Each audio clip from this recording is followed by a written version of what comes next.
Kickers. From the ones who did it barefoot, to the ones who dropped the ball on the ground, to the toe punchers. The last 100 years has seen it all.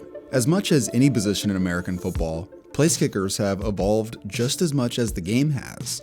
And in today's video, we will look at how these guys went from struggling to make a 40-yard field goal to drilling 50-plus yarders like their chip shots, and everything in between. Like how this dude, despite a deformity, became the first kicker in league history to hit from over 60 yards out. The stadium is wild! Dempsey is being mobbed! But before we dive into that, this video is sponsored by this channel's longtime partner, SeatGeek. SeatGeek takes tickets from all across the web and puts them into one area, making buying simple. They have everything from football, baseball, basketball, concerts, festivals, or more. And with football season back, why not go to one of your local college or NFL games? The atmosphere is unlike any other.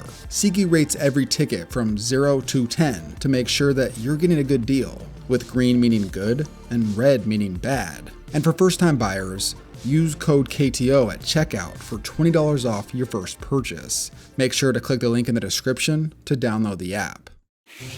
When the NFL began in 1920, place kicking was in its infancy and far from specialized. Because American football still somewhat resembled rugby with its play style and ball shape at the time, both place kicks and drop kicks were a regular part of the game. Place kicks had the kicker start from roughly 2 yards behind the holder and were almost entirely used on extra points after touchdowns. Drop kicks were different. Basically, it's a punt, where the ball must hit the ground in order for it to count as points if it goes through the uprights. Drop kicks were common in the 1920s and 30s and were often used as a surprise tactic on sweep plays, where the back, instead of running, would kick it through the uprights for points instead. The record for drop kicks made in a single NFL game is 4, and one insane stat that I found was in college football, where a player named Frosty Peters hit 17 drop kicks in one game in 1924. That same year in the NFL, Patty Driscoll hit the unofficial record for the longest drop kick made, which was from 55 yards out. This would hold as the record until a place kick in 1953 broke it. But as the game started to cater towards the forward pass, the ball shape changed in 1934 and went from a more rounded shape to what we see today to make it easier to throw, which subsequently made it harder to perform a drop kick. The 1941 NFL Championship seemed to be the last drop kick the NFL would ever see. That was until one random day in 2006. Doug Flutie will be out there in a very strange formation, trying for 2. Or will it be a drop kick, perhaps? Drop kick for the extra point. It is up and in. Can you believe that? And what might be Doug Flutie's last professional football game? This was the first successful drop kick the NFL had seen in 65 years. The reason it happened was because the Patriots' playoff seed was set in stone, regardless of the score. So Belichick decided to have a little fun with his backup quarterback Doug Flutie, which just so happened to be the final play of his long and storied career. And at the same time, fans got to witness an even more rare occurrence. Belichick smiling. But anyways, going back in time, the dropkick faded out by the 40s, and the single kicking approach that everyone used became known as the conventional way of kicking, or the straight kick. I even found attempts where the guy doesn't get a running start at all. He just stands there and winds his leg back to kick. In 1938, which was the first full year of NFL kicking stats that I found, 41% of field goal attempts were made, and teams would have anyone and everyone get their shot at kicking the ball. In fact, the Giants and Packers each had 6 guys in 1938 attempt at least one. There were no kickers on the roster. It was just whoever proved that they could kick the ball somewhat effectively. One of the best kickers in the pre-Super Bowl era was Lou Groza, who was primarily a left tackle. Comparing the stats from 1938 to the next 2 decades, by the time 1948 came around, there were much less guys attempting field goals per team. Kicking percentages had only marginally improved, and kicks were starting to get longer, but still nothing like we see today. only 6 guys made a field goal from 40 plus yards that year, and no one hit a 50-yarder. 50-yarders were so rare in these days that in that entire decade, there were only 2 guys that even made one from that range. By 1958, the game was starting to see guys actually specialize as kickers, and more than double the amount of kicks took place compared to 1948, and 9 guys during the 50s would make a 50-yarder. But overall, across these 20 years, there was only a marginal improvement in accuracy. Then, by the 1960s, things really started to change because of one man, Pete Gogolak. Pete grew up a soccer player in Hungary before he and his family moved over to the United States in 1956. Due to the differences in culture, he picked up American football as a kicker, with a much different approach than the conventional straight toe method. Instead of lining up directly behind the holder, Gogolak approached the ball at an angle and kicked it with his instep, which turned out to be a much better way of kicking. We've got a lot more surface area to work with here.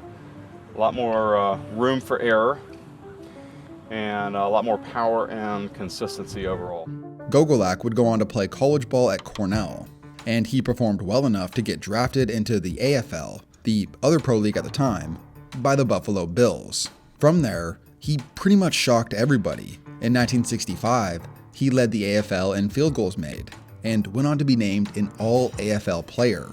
Gogolak's performance was inspiring, but on a bigger scale, it would change the trajectory of pro football forever. So here was the Giants owner at the time, Wellington Mara. With his team's atrocious kicking game, he sought bringing in Gogolak after his successful 1965 season. But here was the problem. The Giants were in the NFL, as opposed to the Bills, who were in the AFL. The owners from these 2 leagues had a gentleman's agreement against signing other leagues' players, but Mara was desperate. Long story short, he signed Gogolak, and this whole ordeal became the catalyst to the 2 leagues agreeing to merge in 1966. Not only was pro football changed forever in that regard, but Gogolak's effect was so profound that the league started scouting heavily for soccer-style kickers, and his younger brother Charlie became the highest drafted kicker in league history. By 1987, straight-toe kickers were out of the NFL entirely. Now, despite this, they went out in style because of 2 guys, Tom Dempsey and Mark Moseley. Dempsey is truly one of the most unique NFL players I've ever looked into. He was born with a deformed hand and foot. Given this handicap, he was able to find something that he could do: kick field goals, shoeless with his right foot wrapped. And he found out that he had a knack for it, as he could boom the ball out of the end zone. Dempsey began wearing a modified shoe, then managed to become one of the game's top kickers in 1969. Eventually, he hit a record-setting 63-yard field goal in 1970. This had shattered the previous mark, and controversy arose at the time about whether or not Dempsey had an unfair advantage, because they said the shape of his shoe made it easier to kick, which he responded to saying, "Unfair, eh? How about you try kicking a 63-yard field goal to win it with 2 seconds left and you're wearing a square shoe? Oh yeah, and no toes either."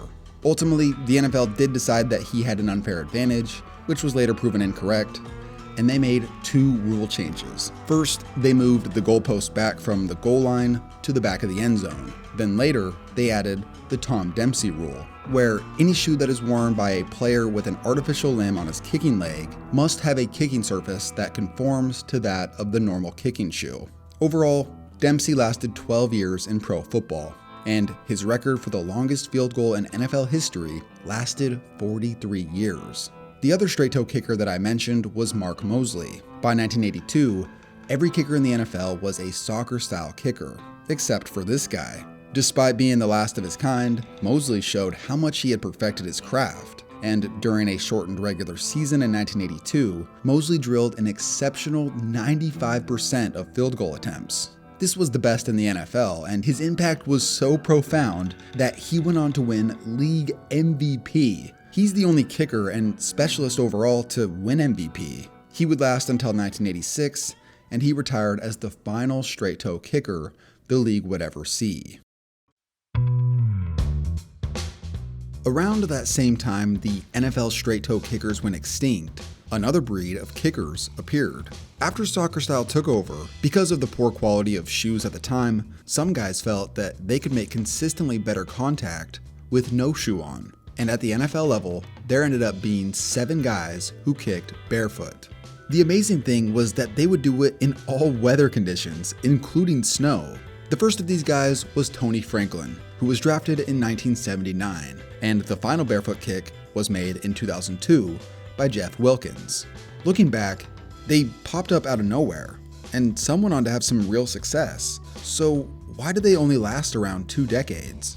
Well, with the improvement in cleat design, soccer shoemakers developed better American football kicking shoes. As an example, Morton Anderson, one of the greatest kickers in NFL history, had a specialty kicking shoe that was worth $5,000. And also, most NFL franchises definitely play to the conservative side when making football decisions. And having a barefoot kicker miss a kick in cold weather to them meant that all barefoot kickers are bad. So when it came to making a decision on the team's next kicker, GMs definitely leaned towards guys with shoes. So the barefoot kickers just sort of faded out. Also, I can't even imagine how bad it would hurt to have your barefoot stepped on by some defensive tackle in cleats. So anyway, after soccer style kicking took over, it was just a matter of perfecting the craft. At one point in time, kickers didn't even have coaches. They had no practice in the offseason since they had to get regular jobs, and the shoes weren't good. Eventually, they got coaches, began specializing as kickers, worked on their craft in the offseason, shoes improved, the holder went from a backup quarterback to the punter, since punters spend more time with kickers in practice, and from Gogolak to now, you can see how much more powerful and refined the art has become. Looking at the efficiency numbers from 1971, then going forward every 10 years, it really shows how much kickers have improved. The best kicker in 1971 hit around 70% of his kicks, as opposed to today, where the top 10 guys in 2021 were all over 90%. And this includes the average kick being much longer than 50 years ago. It's pretty wild how precise and powerful these guys are today. I mean, people back in the day would be up in arms over a 50-yard kick. Just imagine dropping off Justin Tucker back in those days and how those fans would react to this kick. 6-yard try. Tucker's kick is on the way. It is good! Crossbar, and it tumbles through. It is good! Time has expired. Justin Tucker with the longest field goal in NFL history. The hay is in the barn, and it's mayhem on the field.